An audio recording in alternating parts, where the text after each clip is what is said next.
Hello dear students, good morning all of you. देखिए, continuously हम बात कर रहे हैं वॉइस, और आज हम बात करेंगे वॉइस पार्ट 9, अर्थात वॉइस का जो 9वां भाग है उसके बारे में स्टडी करेंगे। और उसके बारे में पढ़ने से पहले, जैसा आप सभी को पता है कि रोज़ आपको कुछ सेंटेंसेस होमवर्क के रूप में दिए जाते हैं, उनको सॉल्व करेंगे।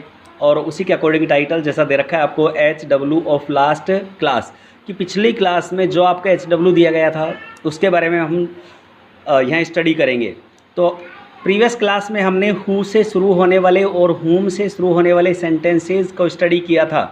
जैसा आप सभी को पता है कि ऐसे सेंटेंस जो हु से शुरू होते हैं उनका इनडायरेक्ट बनाते समय हु को हम किस में चेंज करते हैं, बाई होम में, क्योंकि हु जो होता है हमारे पास सब्जेक्टिव फॉर्म में होता है और हु की ऑब्जेक्टिव फॉर्म होम होती है, और बनने वाले ऑब्जेक्ट से पहले हम बाई का यूज करते हैं। तो देखिए, पहला सेंटेंस हमारे पास दे रखा है, हु टॉट यू इंग्लिश।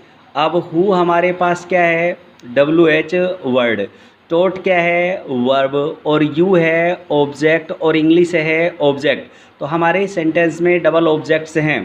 पहला ऑब्जेक्ट है यू और दूसरा ऑब्जेक्ट है इंग्लिश। इंग्लिश जो किसी नॉन लिविंग थिंग से संबंधित है इसलिए डायरेक्ट ऑब्जेक्ट हुआ, और यू किसी पर्सन से संबंधित है तो इनडायरेक्ट ऑब्जेक्ट हुआ। अब इनको हम दोनों ऑब्जेक्ट्स का यूज़ करते हुए बनाते हैं। पहला पैटर्न देखिए, सबसे पहले हु को हमने किस में चेंज कर दिया, बाई होम में। अब यहाँ हमारे पास इनडायरेक्ट ऑब्जेक्ट है यू को इधर सब्जेक्ट बनाएंगे, यू को इधर सब्जेक्ट बनाएंगे।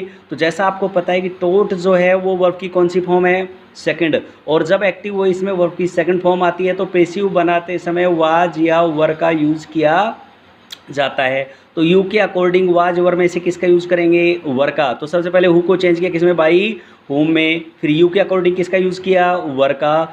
टीच की थर्ड फॉर्म टॉट होती है, यहाँ थर्ड फॉर्म के रूप में टॉट का यूज़ कर दिया, और डायरेक्ट ऑब्जेक्ट को यूँ का यूँ अपने स्थान पर रख दिया। और जैसा हमारा एक्टिव वॉइस में क्वेश्चन मार्क था तो पेसिव वॉइस में भी क्या रहेगा, क्वेश्चन मार्क। जैसा आपको बता रखा है कि जब भी हमारा कोई सेंटेंस इंटेरोगेटिव होता है एक्टिव वॉइस में तो उसका पेसिव वॉइस भी इंटेरोगेटिव ही बनता है। तो इसका दूसरा जो पैटर्न है, अर्थात हम अगर डायरेक्ट ऑब्जेक्ट को सब्जेक्ट बनाते हैं और उस पैटर्न से अगर हम पेसिव बनाना चाहते हैं तो कैसे बनाएंगे। देखिए, सबसे पहले हु को हमने किस में चेंज कर दिया, बाई होम में। अब यहाँ हमारे पास क्या है, इंग्लिश, डायरेक्ट ऑब्जेक्ट। तो इंग्लिश को अगर सब्जेक्ट बनाएंगे तो इंग्लिश के अकॉर्डिंग हम किसका यूज़ करेंगे, वाज का।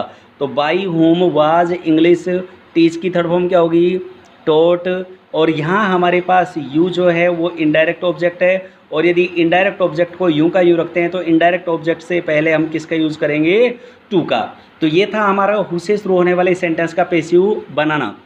अब हम बात करेंगे हुम से शुरू होने वाले सेंटेंस का पेसिव बनाना। तो हमारे पास दे रखा है, हुम इज़ ही कॉलिंग। अब हुम हमारे पास WH वर्ड है, ऑब्जेक्ट की तरह काम कर रहा है। इज़ यहाँ हमारे पास HV है, ही सब्जेक्ट है, और कॉलिंग वर्ब है। और जब आपको पता है कि एक्टिव वॉइस में यदि वर्ब की फर्स्ट फॉर्म प्लस ING होता है तो पेसिव बनाते समय हमेशा HV के साथ किसका यूज़ करते हैं, बीइंग का। तो देखिए कैसे, हुम को सबसे पहले हम किस में चेंज करेंगे, हु में। अब यहाँ हुम सिंगुलर माना गया था तो हु को भी हम किस में मानेंगे, सिंगुलर में। तो who is being called by him. अब यहाँ जो हिम आ रहा है, यहाँ ही सब्जेक्टिव फॉर्म में था, इधर आकर ऑब्जेक्टिव फॉर्म में बनेगा, और इस बनने वाले ऑब्जेक्टिव फॉर्म से पहले किसका यूज़ करेंगे, बाई का। तो इस तरह से आपने पढ़ा इंटेरोगेटिव सेंटेंस का एक्टिव वॉइस से पेसिव वॉइस बनाना। आज हमारे सेंटेंस का नेक्स्ट जो प्रकार है वो है इम्पेरेटिव सेंटेंस। कौन से सेंटेंस, इम्पेरेटिव सेंटेंस। अब सबसे पहले देखिए, इम्पेरेटिव सेंटेंस कौन से सेंटेंस होते हैं। आपसे अगर पूछा जाए इम्पेरेटिव सेंटेंस कौन से सेंटेंस होते हैं, तो ऐसे सेंटेंसेज जिनमें किसका भाव हो, रिक्वेस्ट का। रिक्वेस्ट बोले तो प्रार्थना या अनुरोध, या ऐसे सेंटेंस जिनमें किसका भाव हो, ऑर्डर या कमांड का, जिसको कह सकते हैं पढ़ें आदेश का। और ऐसे सेंटेंस जिनमें किसका भाव हो, एडवाइस का, सलाह का। तो ऐसे सेंटेंस जिनमें रिक्वेस्ट, ऑर्डर या एडवाइस, कौन से, रिक्वेस्ट, ऑर्डर या एडवाइस का सेंस होता है, वो सेंटेंस होते हैं कौन से, इम्पेरेटिव सेंटेंस। कौन से सेंटेंस, इम्पेरेटिव सेंटेंस। तो यहाँ अगर आप चाहें तो नोट डाल के लिख सकते हैं कि ऐसे सेंटेंसेस जिनमें रिक्वेस्ट कोमा ऑर्डर या कह सकते हैं एडवाइस का भाव हो, तो वो सेंटेंस हमारे कौन से होंगे? Imperative sentence. तो इम्पेरेटिव सेंटेंस वो सेंटेंस जिनमें रिक्वेस्ट का सेंस हो, ऑर्डर का हो, एडवाइस का हो, ठीक है, और एडवाइस का सेंस हो या भाव हो, तो हमारे सेंटेंस कैसे होते हैं? इम्पेरेटिव। सबसे पहले हमारे पास इम्पेरेटिव में दे रखा है रिक्वेस्ट वाले सेंटेंस। तो रिक्वेस्ट वाले सेंटेंस का जो एक्टिव वॉइस का पैटर्न होगा, बड़े ध्यान से देखना है। रिक्वेस्ट वाले सेंटेंस में एक्टिव वॉइस का जो पैटर्न होगा, सबसे पहले हमारे पास प्लीज़ या काइंडली आएगा, फिर वर्ब की फर्स्ट फॉर्म आएगी। वर्ब की कौन सी फॉर्म आएगी? फर्स्ट फॉर्म, फिर ऑब्जेक्ट आएगा और फिर ईटीसी आएगा। इसका जब पेसिव बनाएंगे तो पहला काम कौन सा करना, देखिए नोट डाल के समझा रखा है, बड़े ध्यान से स्टार लगा सकते हैं आप, इसको बड़े ध्यान से समझा रखा है। रिक्वेस्ट वाले सेंटेंस का पेसिव बनाते समय प्लीज़ या काइंडली को हटा देते हैं। क्या कर देते हैं? प्लीज़ या काइंडली को हटा देते हैं। तो देखिए जैसा आपके पास दे रखा है प्लीज़ या काइंडली, फिर वर्ब की फर्स्ट फॉर्म, फिर ऑब्जेक्ट, फिर ईटीसी। अब पेसिव जब बनाएंगे तो सबसे पहले आप क्या करेंगे? You are requested to, you are requested to तक ऐसे कैसे लिखेंगे, और इससे आगे के सेंटेंस को यूं का यूं लिख देते हैं और प्लीज़ या काइंडली को क्या कर देते हैं? हटा देते हैं। एग्जाम्पल चेक करिए आप। पहला सेंटेंस हमारे पास दे रखा है please give me your pen. तो प्लीज़ हमारे पास क्या है? रिक्वेस्ट को दर्शाने वाला वर्ड है।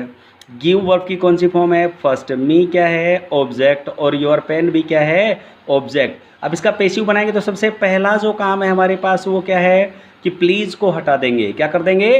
प्लीज़ को हटा देंगे। और सेंटेंस को कैसे शुरू करेंगे? You are requested to. यहाँ तक तो ऐसे कैसे, आगे के सेंटेंस को यूँ का यूँ। तो आगे का सेंटेंस क्या है हमारे पास? Give me your pen. तो गिव मी योर पेन। तो ध्यान रखें जब भी कोई सेंटेंस किससे शुरू हो? प्लीज़ या काइंडली से। किससे? प्लीज़ या काइंडली से शुरू होता है अगर कोई सेंटेंस, तो वो सेंटेंस हमारा कौन सा होगा? रिक्वेस्ट वाला सेंटेंस होगा, इम्पेरेटिव सेंटेंस होगा। और उसका पेसिव जब बनाएंगे तो आप क्या करेंगे? प्लीज़ या काइंडली को हटा देते हैं और यू आर रिक्वेस्टेड टू तक का सेंटेंस लिखते हैं। आगे के सेंटेंस को ऐसे कैसे लिख देते हैं। एक एग्जाम्पल और देखिए आप, काइंडली इशू मी लीव। अब काइंडली रिक्वेस्ट वाला वर्ड है, इशू वर्ब है, और मी क्या है? ऑब्जेक्ट, और लीव भी क्या है? ऑब्जेक्ट। तो अब यहाँ हम क्या करेंगे? काइंडली को हटा देंगे। क्या कर देंगे जी? काइंडली को हटा देंगे और you are requested to issue me leave. You are requested to issue me leave. ठीक है, तो आज हमने पढ़ा रिक्वेस्ट वाला इम्पेरेटिव सेंटेंस, और कल की क्लास में हम स्टडी करेंगे ऑर्डर या एडवाइस वाले सेंटेंस की। और उसके बाद हमारे पास लास्ट क्लास बचेगी डोंट से शुरू होने वाले सेंटेंस, और फिर कुछ आपको विशेष सेंटेंस जो बताए जाएंगे। अर्थात अभी 2 पार्ट और बचे हैं पेसिव वॉइस के। ठीक है, तो आज के HW में हमारे पास जो कार्य है, देखिए पहला सेंटेंस आज के HW में है please send her a message.